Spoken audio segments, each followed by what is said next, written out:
Que la grâce et la paix de notre Seigneur Jésus-Christ soient avec vous tous.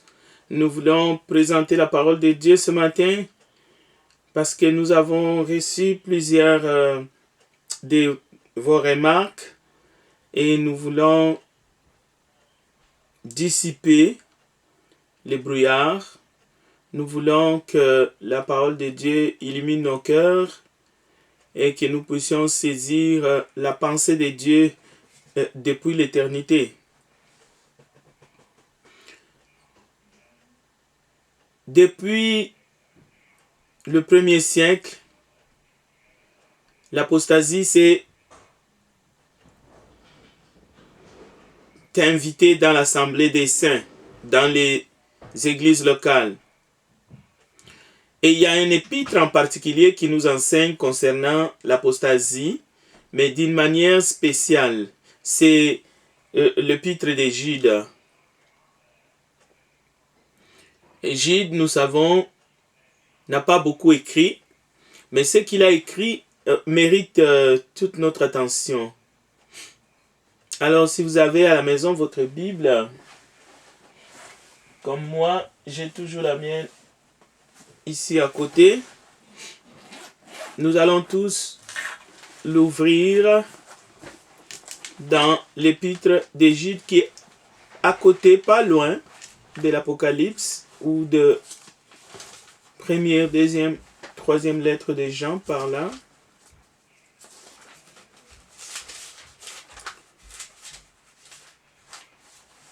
Je vais ouvrir la page et après nous allons commencer le message de ce matin. J'ai béni aussi notre frère qui a déjà abordé en partie cette question. Son nom va venir. Je peux toujours citer les gens en bien. Alors Jude, c'est la petite lettre que nous avons après troisième épître de Jean. Donc c'est l'épître de Jude qui commence par Jude, serviteur de Jésus-Christ et frère de Jacques, à ceux qui ont été appelés, qui sont aimés en Dieu le Père et gardés pour Jésus-Christ. Que la miséricorde, la paix et la charité vous soient multipliées. Alors, vraiment, nous allons aborder la parole de Dieu et nous allons demander à Dieu un esprit tranquille et calme. Ce qui ne veut pas dire nous allons être timides. Prions ensemble. Nous te bénissons, Père, toi qui es saint, toi qui es tendre envers nous.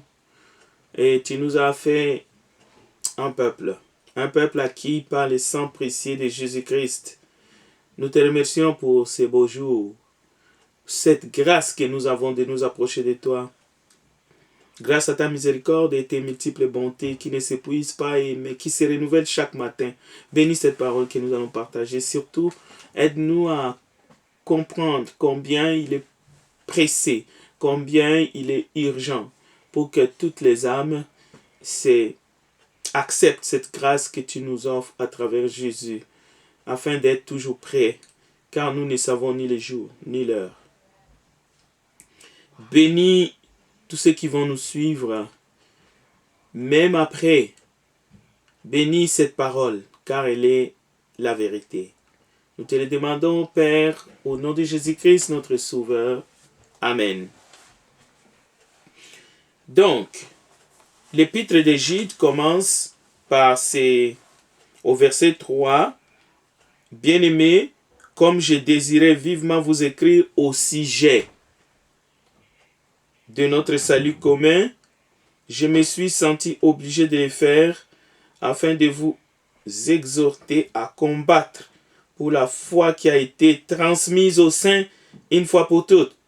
Car il s'est glissé parmi vous certains hommes dont la condamnation est écrite depuis longtemps, des impies qui changent la grâce de notre Dieu en dissolution et qui renient notre seul Maître et Seigneur Jésus-Christ. Je veux vous rappeler, à vous qui savez fort bien toutes ces choses, que le Seigneur, après avoir sauvé le peuple et l'avoir tiré du pays de l'Égypte, fit ensuite périr les incrédules,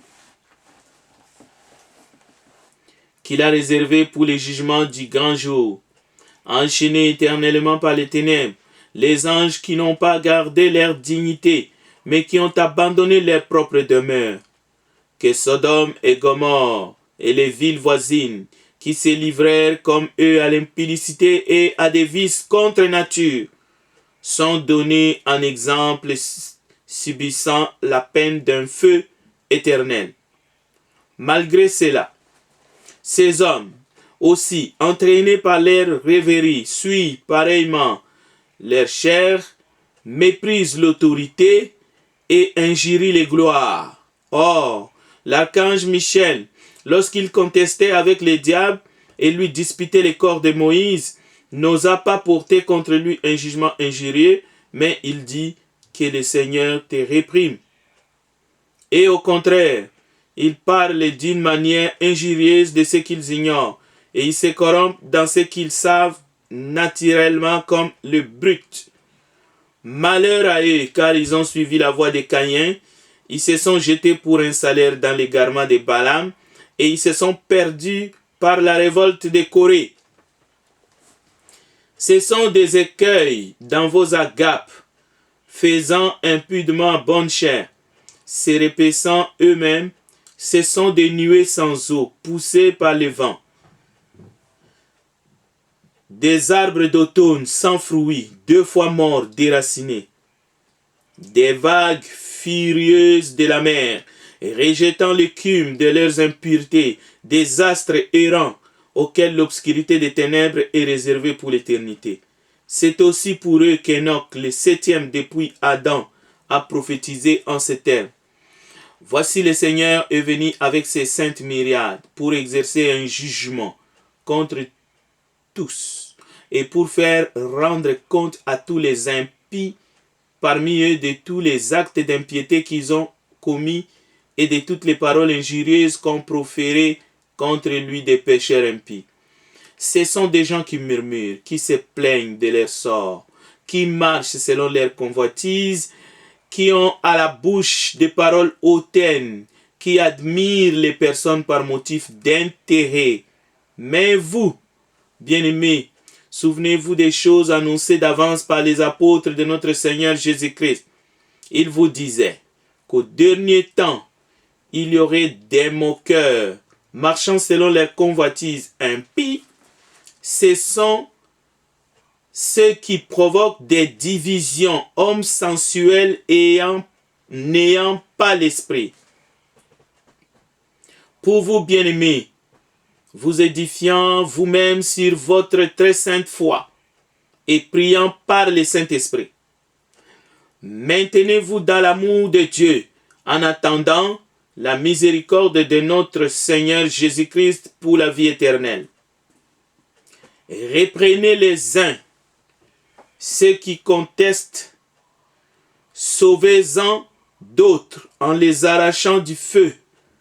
Et pour d'autres encore, ayez une pitié mêlée de crainte, haïssant jusqu'à la tunique souillée par la chair. Or, à celui qui peut vous préserver de toute chute et vous faire paraître devant sa gloire irrépréhensible et dans l'allégresse. À Dieu seul, notre Sauveur, par Jésus-Christ notre Seigneur, soit gloire, majesté, force et puissance, dès avant tous les temps, et maintenant, et dans tous les siècles. Amen.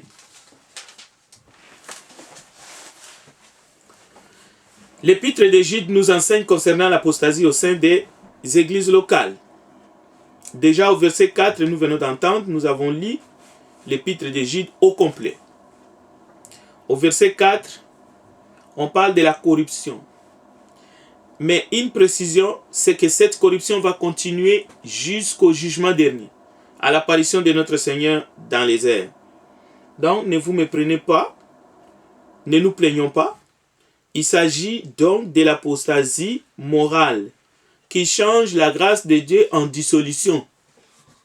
Donc, ce n'est pas une défaite si cela continue jusqu'au retour. C'est parce que cela doit recevoir son juste jugement.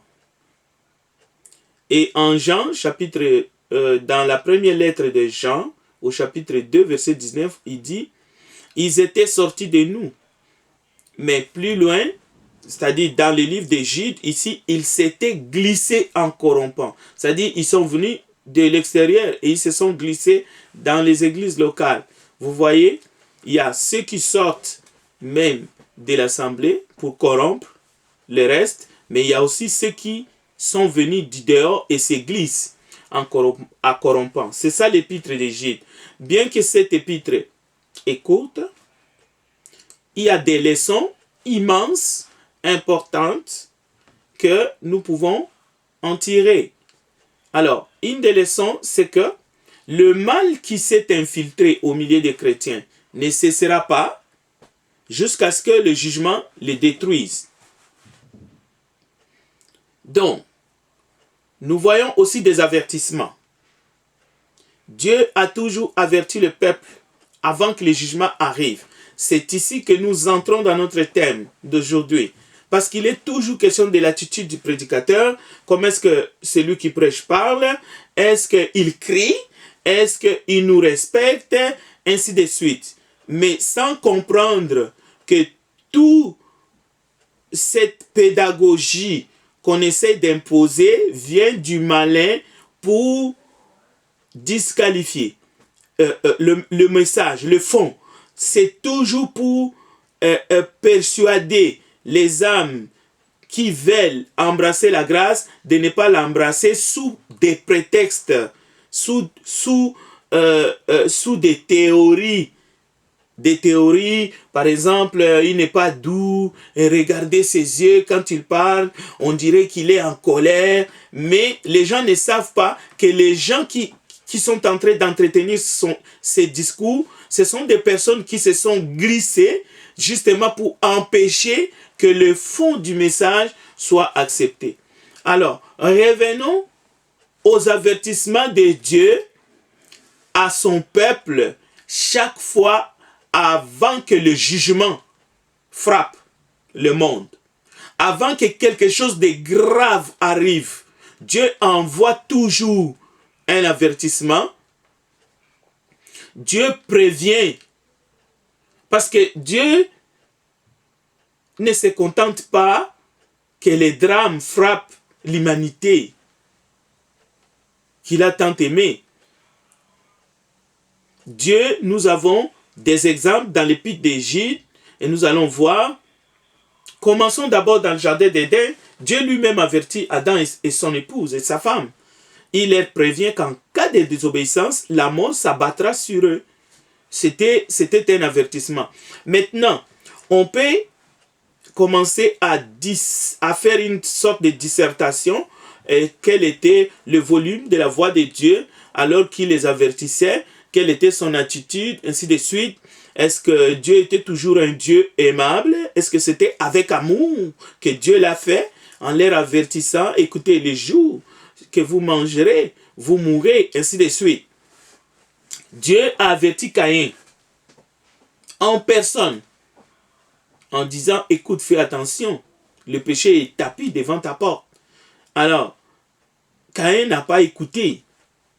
Maintenant, la question, c'est le thème de notre étude. Parce que je sais qu'il y en a qui ont étudié justement dans les universités, les postures de ceux qui enseignent, et toutes ces choses-là, la voix, les timbres de la voix, ainsi de suite. Bien qu'on sait qu'il y en a qui n'ont pas même un timbre de la voix. Ils parlent avec... ils parlent en mono, en fait. Donc, ça, c'est des dons aussi que Dieu distribue. Il ne s'agit pas de dire que on peut parler, il y a un terme, ça va venir avec un son, c'est comme quelqu'un qui chante hors gamme. Voilà ce que je voulais dire. Mais ce n'est pas un problème. La question est toujours comment l'avertissement doit être fait. Est-ce que chaque jour on exhorte? Est-ce que chaque jour on réprimande? Est-ce que chaque jour on reprend? Il y a des types d'enseignements, mais nous y viendrons. La Bible dit qu'il faut parler avec douceur. Est-ce qu'il faut toujours parler avec douceur? Est-ce qu'il ne faut pas crier du tout? C'est un péché. Est-ce qu'il faut parler à haute voix ou à basse voix?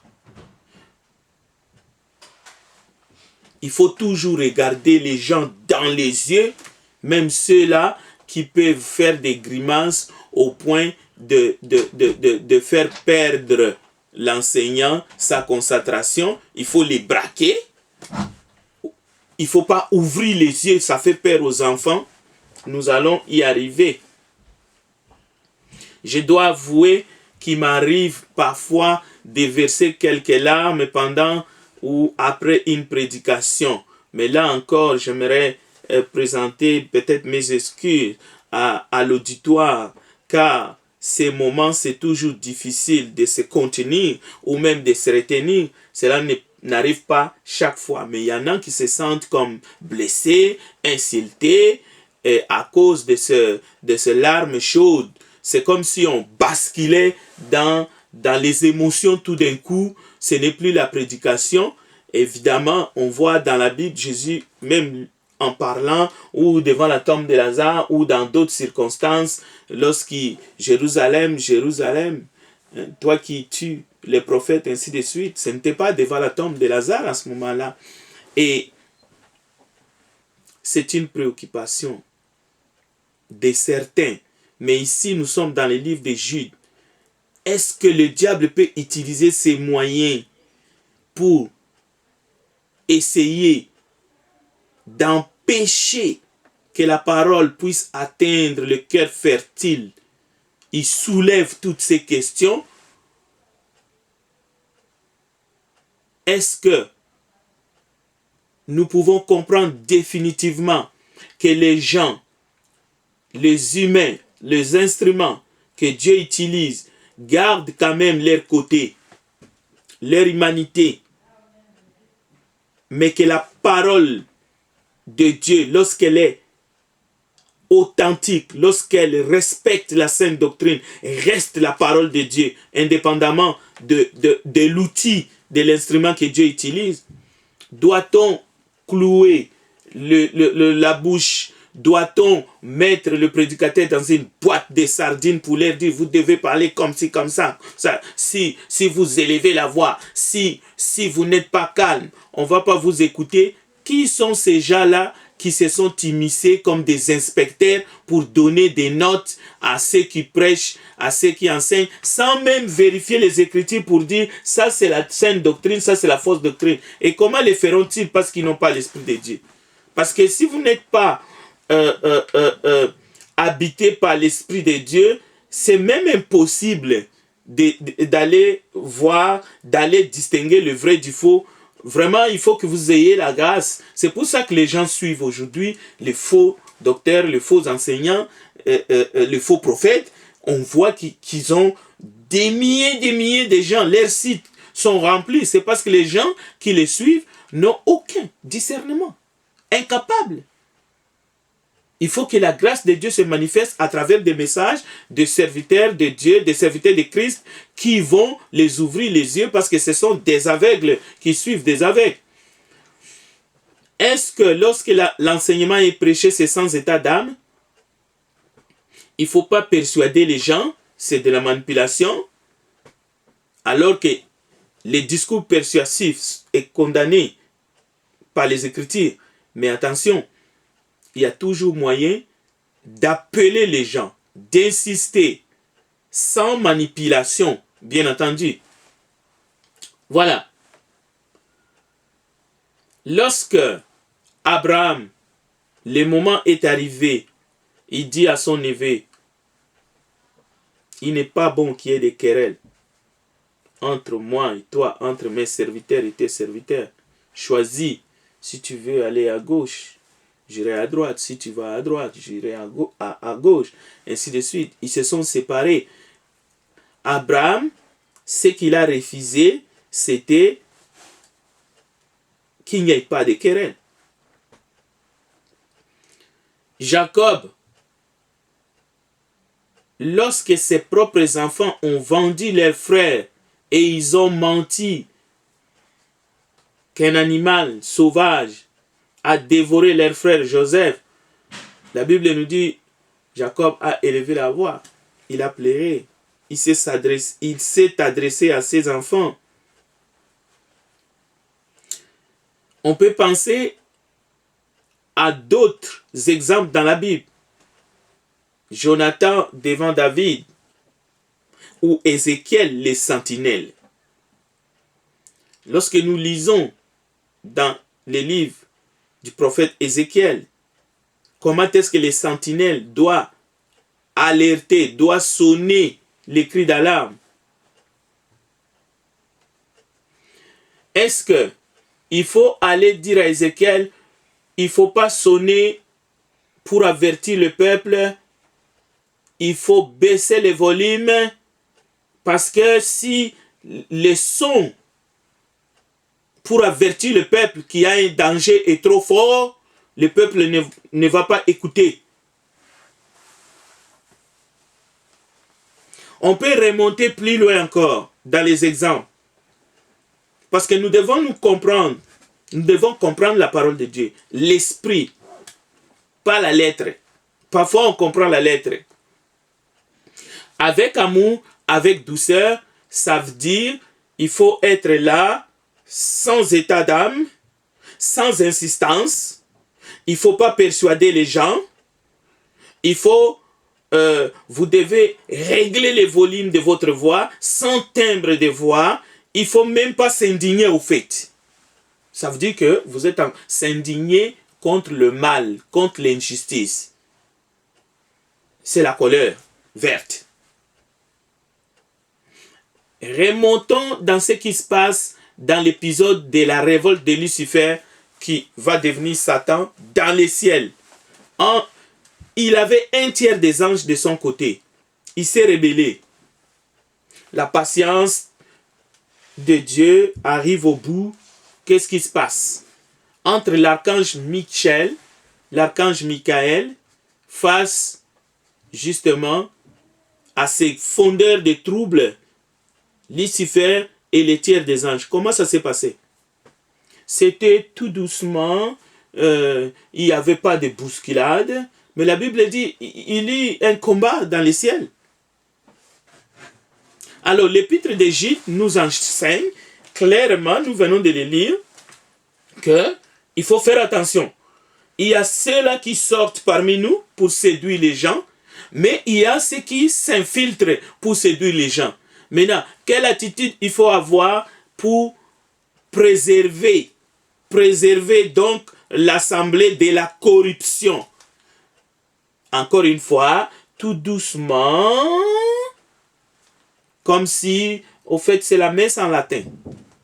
C'est vraiment, il faut chanter le funérail. C'est ça qu'on veut. Voilà l'attitude qu'on veut du prédicateur. C'est toujours celui qui est en train de chanter le funérail.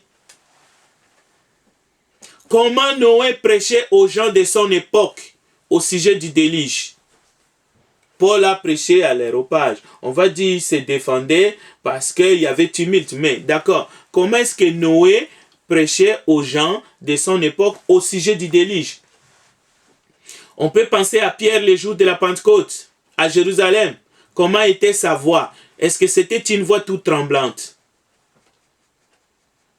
Étienne, devant les chefs religieux. Jésus devant les pharisiens. Cette foule agitée, alors que Pilate leur posait la question: voulez-vous que je vous libère, Jésus ou Barnabas? Quelle était l'attitude de la foule? La foule criait et répondait à Pilate: crucifie-le, crucifie-le, que son sang retombe sur nous et sur nos enfants. Maintenant, la question que j'aimerais adresser à ceux qui rejettent la parole sous prétexte que l'enseignant est trop bouillant, l'enseignant parle fort, l'enseignant est en colère. Quelle était l'attitude de la foule? La foule criait ou non? Qu'il soit crucifié, que son sang retombe sur nous et sur nos enfants. Si tu le libères, tu seras ennemi de César, ainsi de suite. Est-ce que cette foule était gentille? Cette foule-là criait ou parlait à voix basse, avec une voix douce? Est-ce que cette foule-là parlait avec amour? C'est ici que vient la question. Pourquoi voulez-vous imposer une ligne de conduite aux prédicateurs de l'évangile de Christ sur leur manière de parler? Ici on dit, c'est-à-dire voix haute, voix basse, il ne faut pas crier, il faut même pas faire des gestes, il faut être là devant comme une momie, ainsi de suite. Est-ce que cette foule-là parlait ou criait? Était-elle gentille? Donc, quand nous avions prêché ici même, il y a 2 semaines, avant la mort de George Floyd, que nous demandons à Dieu de consoler sa famille, nous avons parlé d'un thème, les termes péjoratifs qu'on a collés aux gens au fait et qu'on s'est approprié. Est-ce que vous nous aviez vu descendre dans la rue, balancer des drapeaux, piller les magasins quand on faisait cet enseignement? Ou est-ce que vous avez vu une violence contre les gens en prêchant ce message sur le terme péjoratif qu'on a collé aux gens?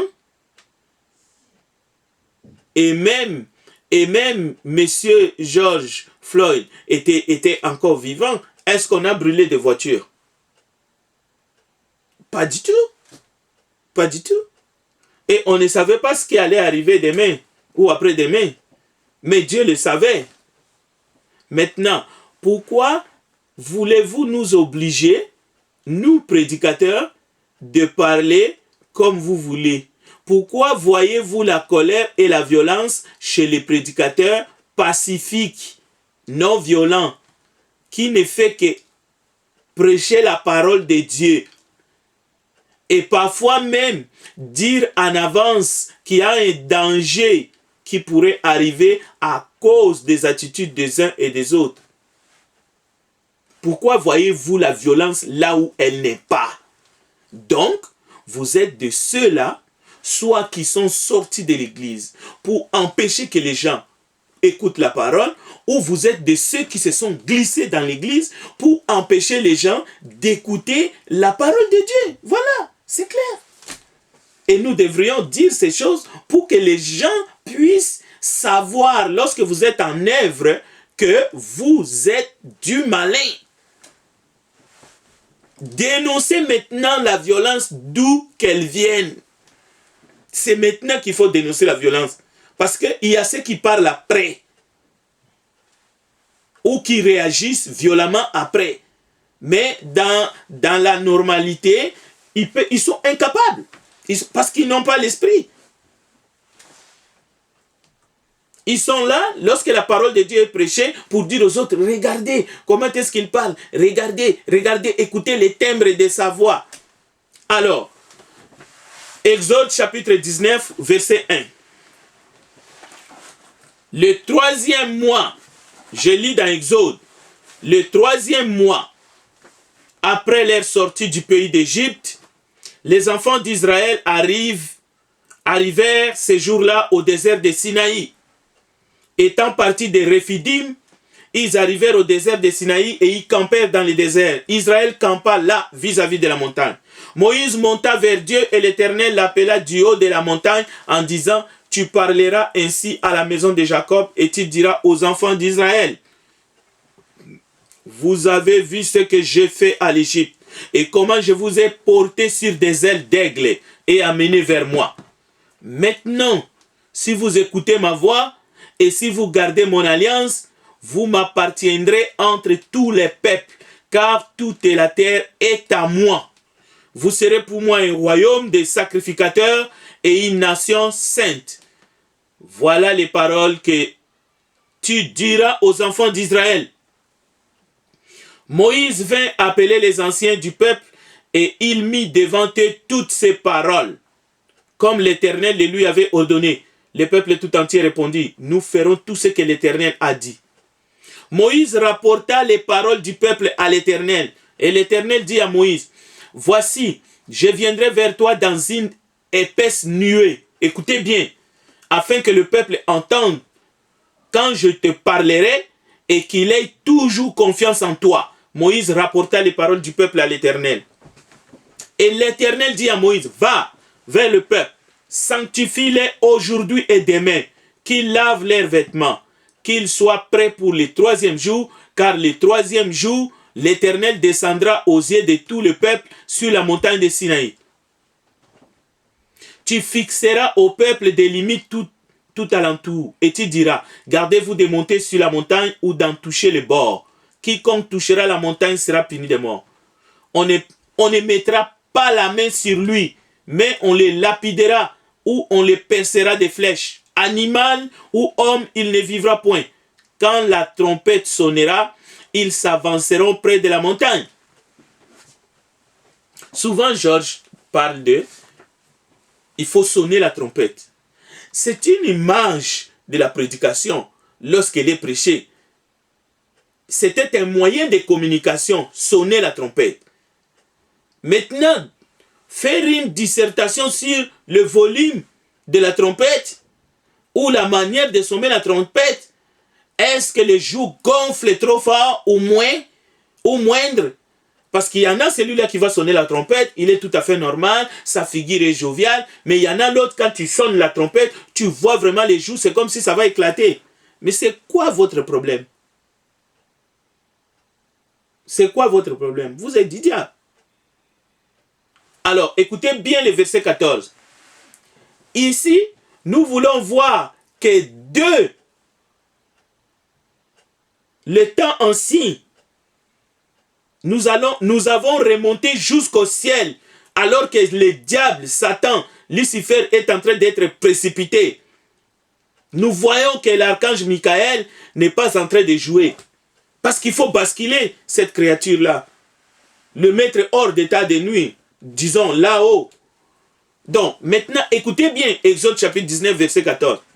Moïse descendit de la montagne vers le peuple. Il sanctifia le peuple. Ils lavèrent leurs vêtements. Et il dit au peuple, soyez prêts. Dans 3 jours, ne vous approchez d'aucune femme. Écoutez les directives. Je crois qu'il y en a qui deviendront malades, cinglés ici. Si ces directives-là étaient en vigueur. Mais ce n'est plus en vigueur, mais quand même. Nous entrons au mois de la campagne d'évangélisation. Et la première arme qu'on doit utiliser, c'est la prière. Cela veut dire que vous devez vous réveiller de temps en temps, la nuit, pour prier. Hein?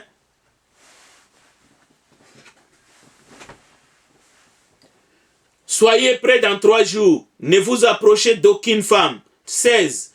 Le 3e jour au matin, il y eut des tonnerres. Écoutez bien. Des éclairs. Et une épaisse nuée sur la montagne.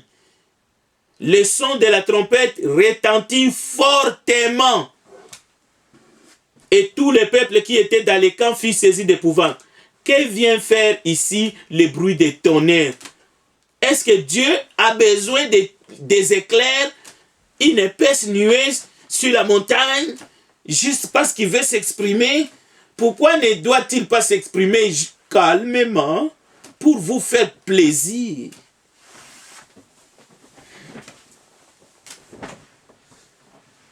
Écoutez, lorsque quelqu'un parle devant vous, vous pouvez savoir quelle nature cette personne est. Nous avons un texte ici. Posez-vous la question. Le troisième jour, le jour que Dieu allait parler, au matin, il y a des tonnerres, des éclairs, une épaisse nuée sur la montagne, le son de la trompette retentit fortement. Au retour de Jésus, la Bible dit la trompette sonnera. Vous qui avez toujours mal aux yeux, mal aux oreilles.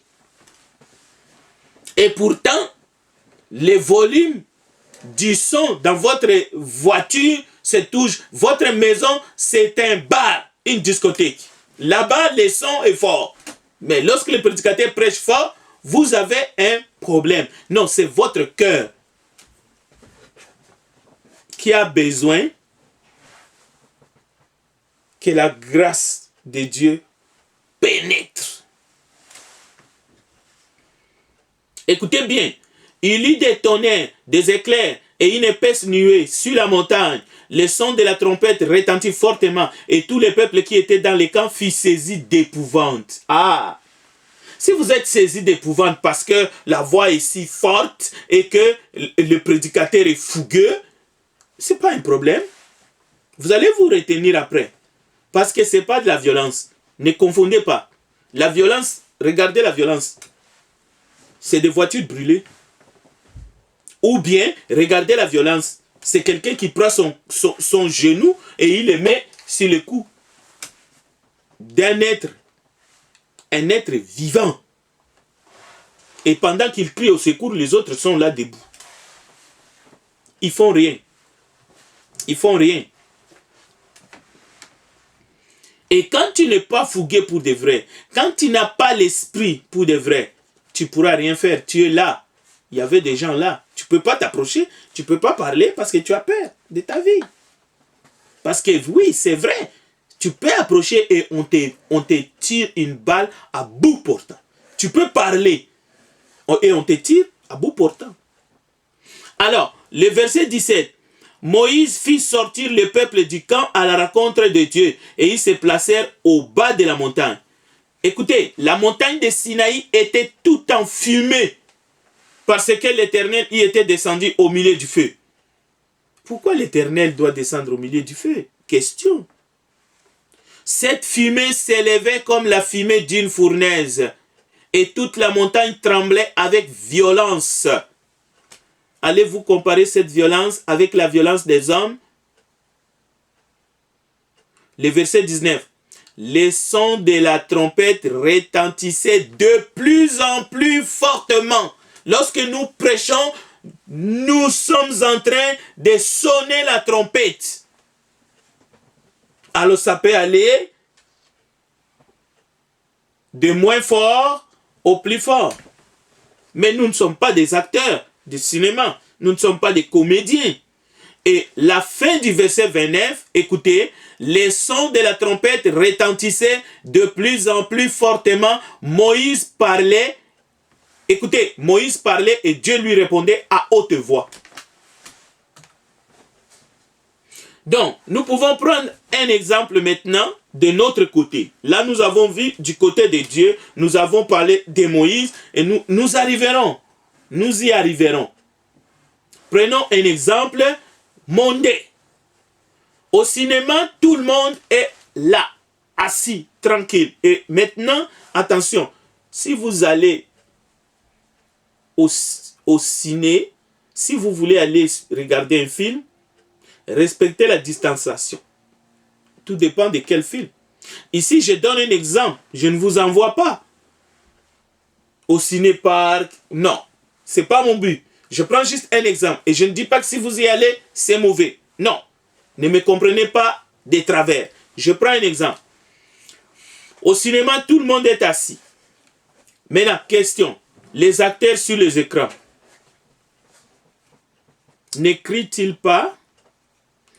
Ne font-ils pas de bruit? Les sons est toujours bien réglé, lumière tamisée, d'ailleurs même pas tamisée, lumière éteinte. Le volume est comment? C'est toujours la perfection. Lorsque vous êtes là assis, en train de regarder, je ne sais pas moi, un film d'action, c'est toujours la perfection. Et vous sortez toujours content, vos oreilles ont été bien protégées. Bon, écoutez, vous pouvez choisir, si vous êtes encore dans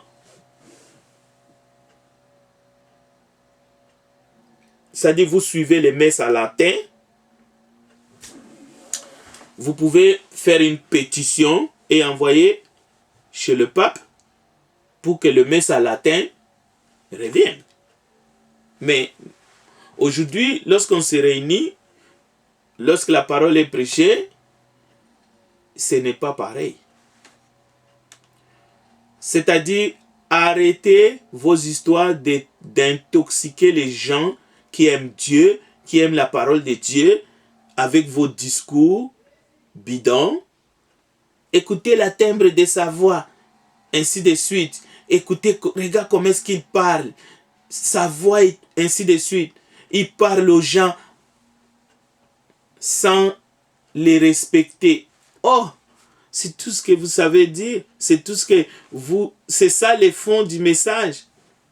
Est-ce que vous avez raison de le dire? Qu'est-ce que ça veut dire manquer du respect aux gens? Est-ce que nous sommes de ceux qui blasphèment du matin au soir? Dieu nous aime, il nous envoie son message, il nous envoie des messagers, il nous envoie des prophètes. Là, je retourne dans la Bible, ce que Jésus disait, Jérusalem, Jérusalem, jusqu'à quand? Mais ces messagers, ces prophètes, nous verrons qui tous criaient. Ils ont été tués.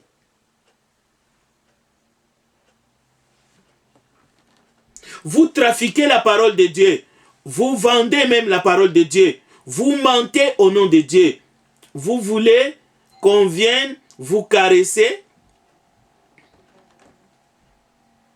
La vraie question est, devons-nous avoir peur des hommes ou devons-nous avoir la crainte de Dieu? Ceux qui ont le monopole des insultes faciles, c'est pas les prédicateurs de l'évangile de Christ. Mais la façon de présenter le message ne doit pas justement être une occasion. Nous ne laisserons pas à vous qui cherchez toujours à égarer le peuple, à utiliser justement ces alibis, ces choses-là, parce que vous les interprétez selon vous et non selon la parole de Dieu. Ici, nous allons vous aider. Lorsque le mal s'infiltre au milieu des chrétiens, la Bible dit que ce mal ne va pas cesser jusqu'au retour du jugement. Maintenant, quel est le rôle? Quel est le rôle de ceux qui sont des dons pour aider le peuple de Dieu, pour le perfectionnement du peuple de Dieu? C'est d'enseigner droitement la parole de Dieu, d'insister pour sortir, nous verrons plus loin, pour faire de sorte que les âmes bien averties puissent même être arrachées du feu de l'enfer. L'épître de Jude et la seconde lettre de Pierre parlent des péchés. Jude parle de l'apostasie, de l'abandon par l'assemblée de son état primitif devant Dieu. L'abandon de la sainteté de la foi. Voilà les sujets que Jude traite. Et lorsque les chrétiens, comme un grand nombre de personnes professant la foi, mais ne vivent plus fidèlement à ce qu'ils professent, comment faut-il leur parler pour les ramener sur le droit chemin avec amour? parfois avec un ton sévère, sans trop abuser, bien entendu. Mais lorsque certaines personnes se sont glissées parmi eux à leur insu, Jude, au verset 12, les apostats trouveront toujours quelque chose pour empêcher la conversion des gens, pour empêcher la repentance. Vous trouverez des gens qui se croient toujours comme plus excellents que d'autres. Ah non, il faut savoir comment parler, il faut ceci, il faut cela. Mais en réalité, c'est la langue de vipère. Comme les pharisiens parmi les juifs. Ils se croyaient toujours plus excellents et ils connaissaient, ils savaient comment manier, comment lire la loi, ainsi de suite. Le problème n'est pas comment est-ce qu'il faut lire la loi, le problème est-ce que cette loi-là est lue de la manière la plus exacte. Est-ce qu'elle est pratiquée?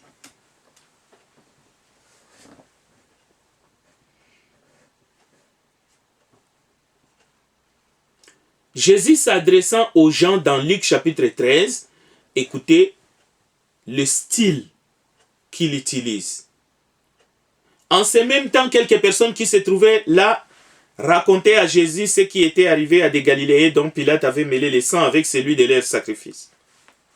Il leur répondit, croyez-vous que ces Galiléens fissent de plus grands pécheurs que tous les autres Galiléens parce qu'ils ont souffert de la sorte? Non, je vous le dis. Mais si vous ne vous repentez, vous périrez tous également. Ou bien, ces 18 personnes sur qui est tombée la tour de Siloé et qu'elle a tué, croyez-vous qu'elles fissent plus coupables que tous les autres habitants de Jérusalem? Jésus continue. Non, je vous l'ai dit. Mais si vous ne vous repentez, vous périrez tous également. Est-ce que c'est doux? Est-ce que c'est une manière douce de parler? Est-ce que c'est une manière directe? Est-ce que Jésus respecte ses auditeurs? Oui. Est-ce que Jésus parle avec amour? Authentiquement. Jude versets 5 et 6, nous voyons un exemple, le cas d'Israël dans le désert.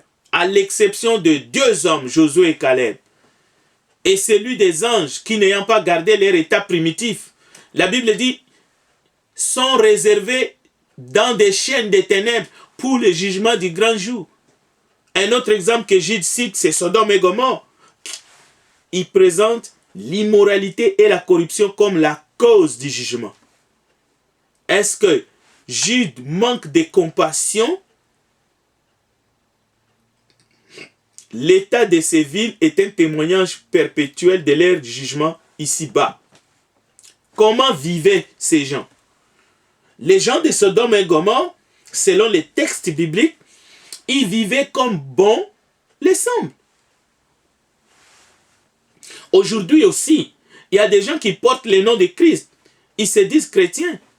Mais en réalité, ce ne sont que des rêveurs. Et la Bible dit, car la vérité n'est pas en eux. C'est Jude qui dénonce ces choses. Les 2 principes que nous avons signalés se développent en eux. C'est-à-dire la souillure de la chair, le mépris de l'autorité. Ils ont la licence de la langue.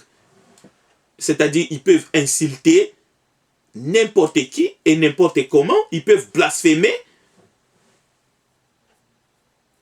Donc, le verset 9, même l'archange Michel n'osait pas injurier le diable, mais il en appelait au jugement de Dieu lui-même.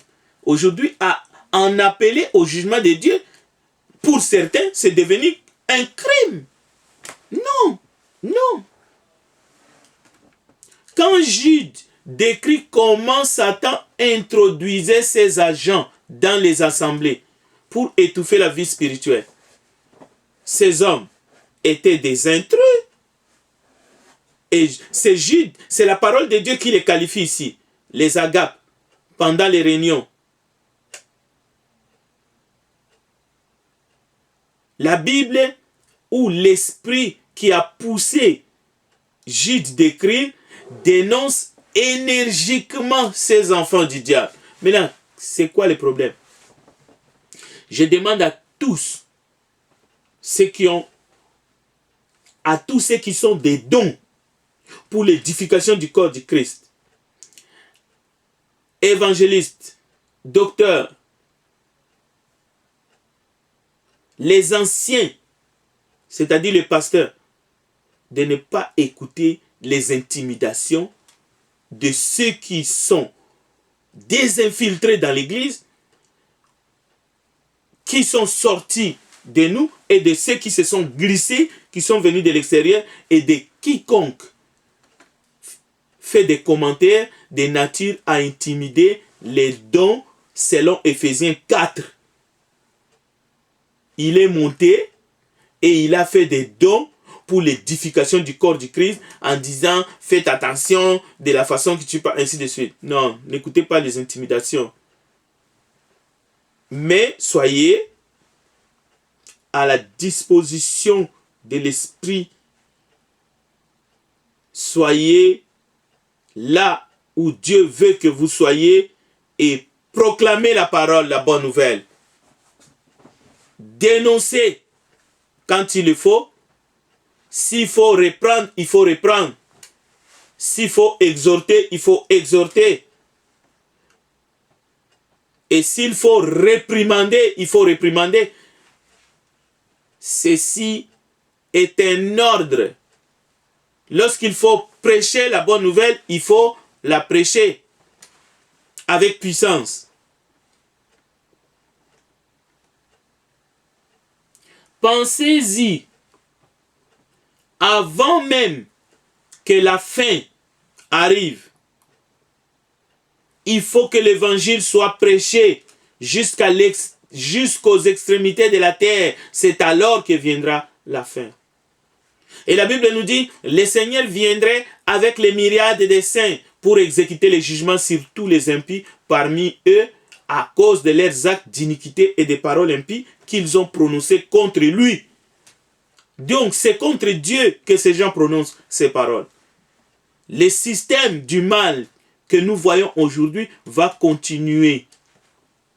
Ça a commencé depuis le temps des apôtres jusqu'à ce que le Seigneur vienne. Les rebelles, alors, feront l'objet du jugement au dernier jour. Jean a vu la même chose. Apocalypse chapitre 22, verset 10. Nous lisons ceci. Et il me dit, ne scelle point les paroles de la prophétie de ces livres, car le temps est proche. Que celui qui est injuste soit encore injuste. Que celui qui est souillé se souille encore. Et que le juste pratique encore la justice. Et que celui qui est saint se sanctifie encore. Voici, je viens bientôt et ma rétribution est avec moi pour rendre à chacun selon.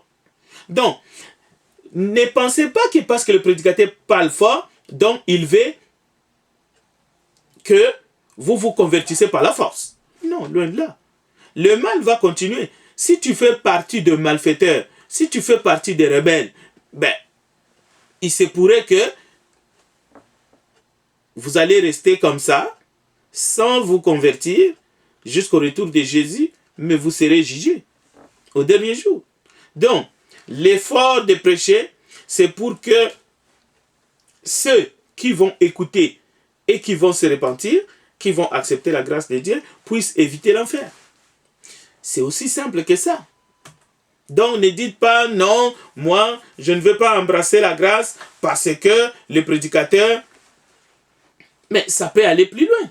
Ça peut aller plus loin. Il y en a qui regardent pas seulement la posture. Ces prédicateurs viennent d'où? Ah, il peut pas m'enseigner. Qu'est-ce qu'il peut m'enseigner lui? Hein? Il vient d'où? Regardez son origine. Il y en a, ça va loin. Mais ces gens-là, un des péchés qui est entré dans les assemblées, c'est l'admiration des hommes pour des profits. L'admiration des hommes par motif d'intérêt. Lorsque ce n'est pas à Dieu qu'on regarde, lorsque ce n'est pas la parole qui vient de Dieu, que notre attention se dirige. Dieu parle toujours bien, Dieu est toujours calme. Lorsqu'on commence à regarder les gens en disant « Ah, lui, quand il prêche, j'aime bien parce que j'écoute toujours des belles paroles. » Ce n'est pas du côté de Dieu qu'on regarde à ces moments-là. On admire des hommes par motif d'intérêt. Alors, ces gens, Jude dit, ce sont des moqueurs qui marchent selon leur propre convoitise, s'élevant, n'ayant pas l'esprit, mais étant dans leur état naturel. Le verset 17 et 19. Or, ce qu'il faut, c'est d'avoir une foi sainte. Il faut aimer Dieu pour des motifs qui sont saints. Jésus, à travers la bouche de Jude, nous envoie un message que un jour, les moqueurs recevront leur récompense. Mais nous devons nous occuper des ruses de l'ennemi. La parole s'en occupe. Ses efforts pour amener la corruption dans l'assemblée ou dans ce monde. Parce qu'il y a des gens qui sont dans ce monde qui sont encore perdus et qui ont besoin de la grâce de Dieu, de la grâce divine. Il faut sortir les gens sur le chemin de l'apostasie et des jugements. Il faut que les gens aient confiance en Dieu. Donc, dans notre sujet du jour, il est important de remarquer de quelle manière l'Esprit de Dieu parle dans l'épître de Jude. Pour nous garder de toute chute, pour nous garder irréprochables, pour que nous ne marchions pas selon la chair, selon la convoitise de la chair. Donc, en deux mots, si vous lisez l'épître de Jude, vous allez comprendre une chose. L'Esprit de Dieu n'est pas un esprit de timidité. Écoutez 2 Timothée chapitre 1 verset 7. Car ce n'est pas un esprit de timidité que Dieu nous a donné, mais un esprit de force, d'amour et de sagesse. N'ayez donc point honte du témoignage à rendre à notre Seigneur, si ni de moi sont prisonniers, mais souffrent avec moi pour l'évangile par la puissance de Dieu. Donc, Jude chapitre 17 et Jude verset 17. Mais vous, bien-aimés, souvenez-vous des choses annoncées d'avance par les apôtres de notre Seigneur Jésus-Christ. Ils vous disaient qu'au dernier temps, il y aurait des moqueurs, marchant selon leur convoitise impie. Ce sont ceux qui provoquent des divisions, hommes sensuels, n'ayant pas l'esprit. Pour vous, bien-aimés, vous édifiant vous-même sur votre très sainte foi et priant par le Saint-Esprit, maintenez-vous dans l'amour de Dieu en attendant la miséricorde de notre Seigneur Jésus-Christ pour la vie éternelle. Écoutez le verset 22. Reprenez les uns ceux qui contestent. Sauvez-en d'autres en les arrachant du feu. Et pour d'autres encore, ayez une pitié mêlée de crainte, haïssant jusqu'à la tunique souillée par la chair. Qui peut croire pour les lecteurs de la Bible qu'Étienne, rempli de foi et d'Esprit Saint, parlait mal ou qu'il était agressif? Qui peut croire ça? Dans Actes chapitre 6, verset 8, nous pouvons lire « Étienne, plein de grâce et de puissance, faisait des prodiges et de grands miracles parmi le peuple. » Quelques membres de la synagogue dite des affranchis, de celle de Cyrène et de celle d'Alexandrie, avec des Juifs de Cilicie et d'Asie, se mirent à discuter avec lui. Écoutez le verset 10. Mais il ne pouvait résister à sa sagesse et à l'esprit par lequel il parlait. Alors, il y a des gens qui sont complètement dans les champs. Ils ne comprennent pas qu'on peut parler pour parler. On peut parler parce qu'on est en train de raconter des histoires de la pêche ou de la chasse. Mais les Juifs de Cilicie, d'Asie, qui discutaient avec Étienne, ils ne pouvaient pas résister à sa sagesse et à l'esprit par lequel il parlait. Alors, ils subordonnèrent des hommes qui disent « Nous l'avons entendu proférer des paroles blasphématoires contre Moïse et contre Dieu. » Ils émirent le peuple, les anciens et les scribes, et se jetant sur lui, et ils les saisirent et l'amenèrent au Sanhédrin. Voilà, ils vont juger un innocent. Ils émirent le peuple, les anciens et les scribes, et se jetant sur lui, ils le saisirent et l'amenèrent au Sanhédrin. Ils produisirent même des témoins, mais des faux, qui dirent, cet homme ne cesse de proférer des paroles contre les lieux saints et contre la loi. Car nous l'avons entendu dire que Jésus, c'est Nazaréen, détruira ces lieux et changera les coutumes que Moïse nous a données.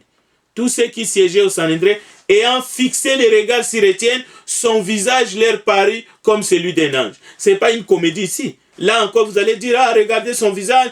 Parfois, il ferme les yeux, parfois, il ouvre les yeux, parfois, il nous regarde avec des gros yeux. Mais, c'est quoi votre problème? La Bible dit ceci.